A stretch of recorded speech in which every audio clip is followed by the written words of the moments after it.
Hey and welcome to the Sonic the Hedgehog playthrough. This one seems a little bit overdue given we've been doing this whole Sonic LP thing since fucking 2012, but whatevs, we'll get to it eventually. I'm joined by Chris. Hiya. And Stephen. Hello. I believe from what we were talking about, this is the classic Sonic game that you guys have most experience with, right? Yeah. Yeah, I've finished this one. This and CD I've finished.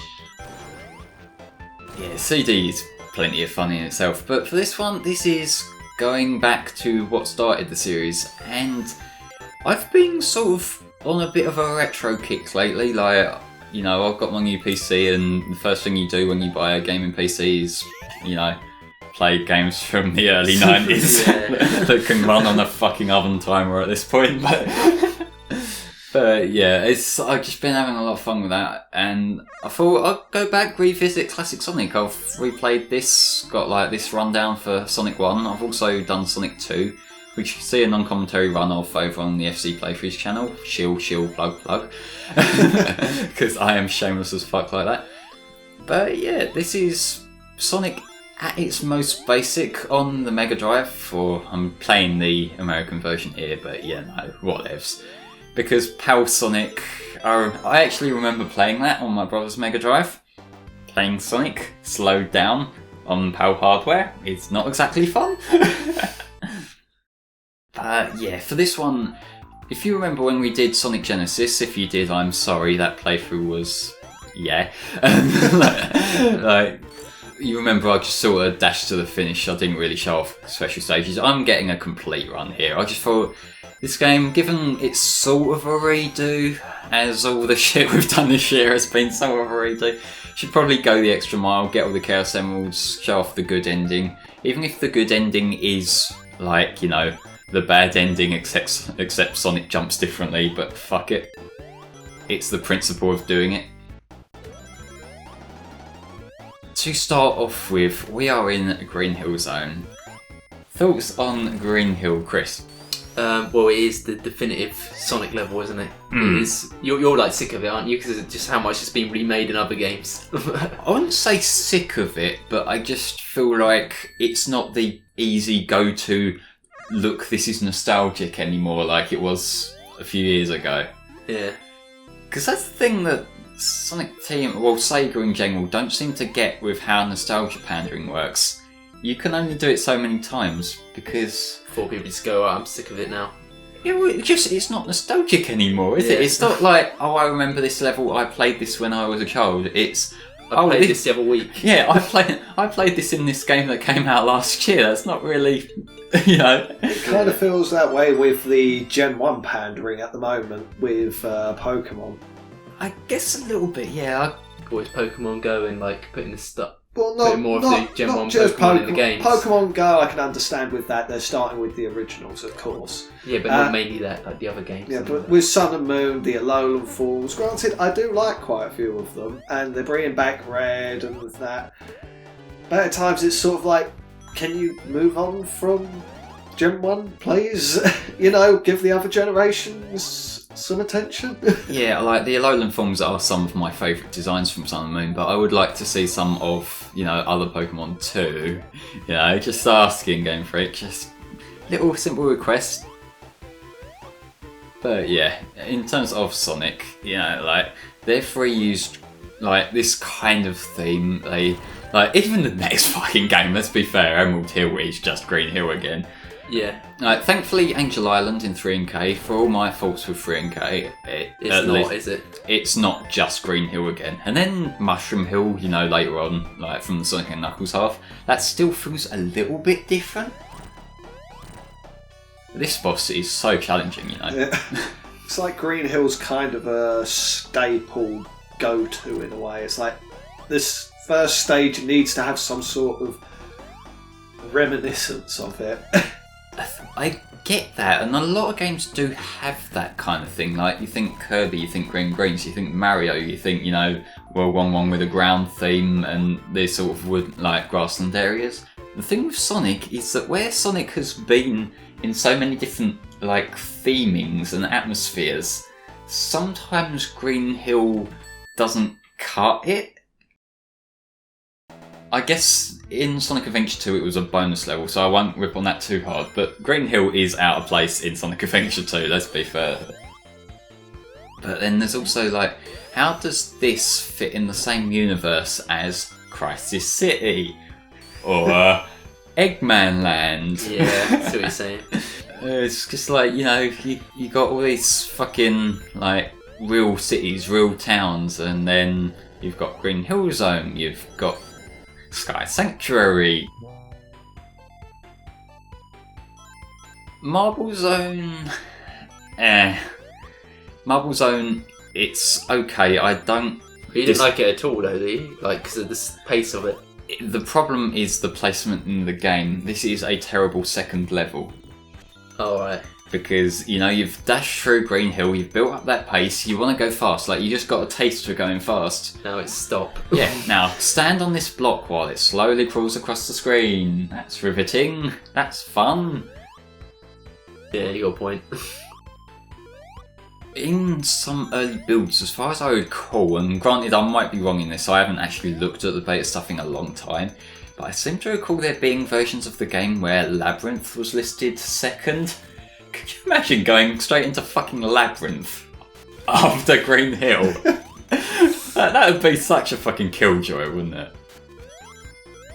And I think it's actually still listed as that if you use like the level select sheet on the final game. Like it just shows you Green Hill, Labyrinth.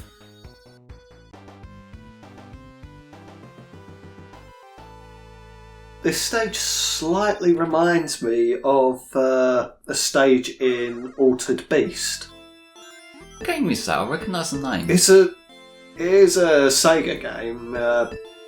It's difficult to explain what it is because I didn't really play too much of it. It's like basically this bloke who ends up, as you progressing through the game, he changes into these different creatures.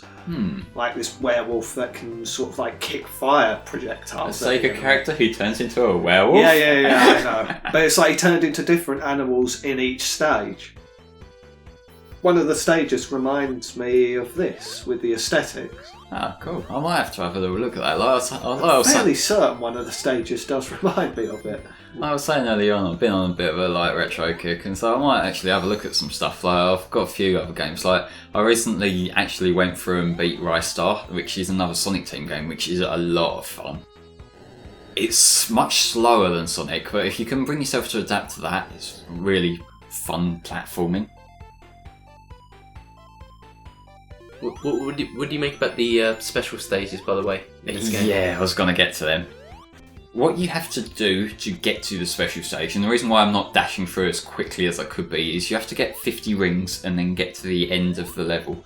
And that's when the big ring appears, and you jump into that.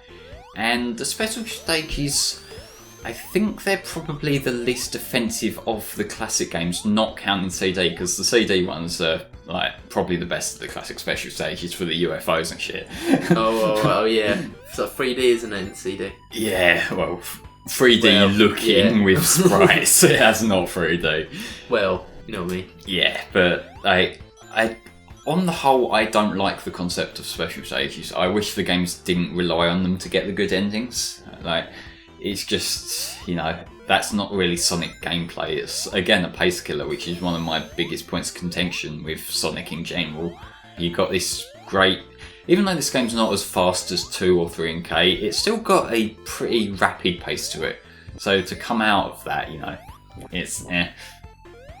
What if this turned out to be the early basis of Crisis City? Well, I mean, that game is a reboot of Sonic the Hedgehog, isn't it? Yes! Yeah. When I upload this, I'm going to have to put Sonic the Hedgehog 1991 in the title, aren't I?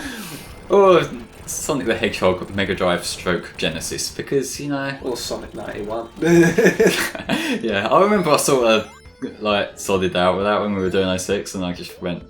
I could write out Sonic the Hedgehog 2006 every time. Oh, I could be a lazy fuck. Yeah, that's easy. God, like, in this particular recording session, because we're recording this directly after Double Dash, I've been kind of getting a bit nostalgia faggy over old LPs and stuff. It's been a long time. We are in this at the deep end now. But, yeah.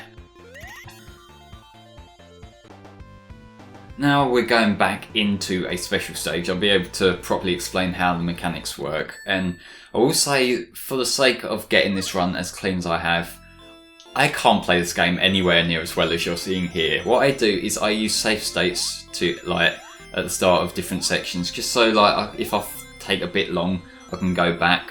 So I'm not trying to claim skill with these runs, I'm just trying to keep the playthrough flowing, you know? Yeah. But basically what you do is you have to navigate your way around this, and you'll get to, usually in the centre, you'll find the Chaos Emerald. There's actually only 6 in this game. It wasn't until Sonic 2 where they brought in a 7th Chaos Emerald, and then Sonic Heroes where they brought in an 8th accidentally. I wish they'd come up with a reason, an excuse for why this happens in the first games. Where does Sonic go to get these emeralds? Well, a cheeky bit of LSD or something. Yeah.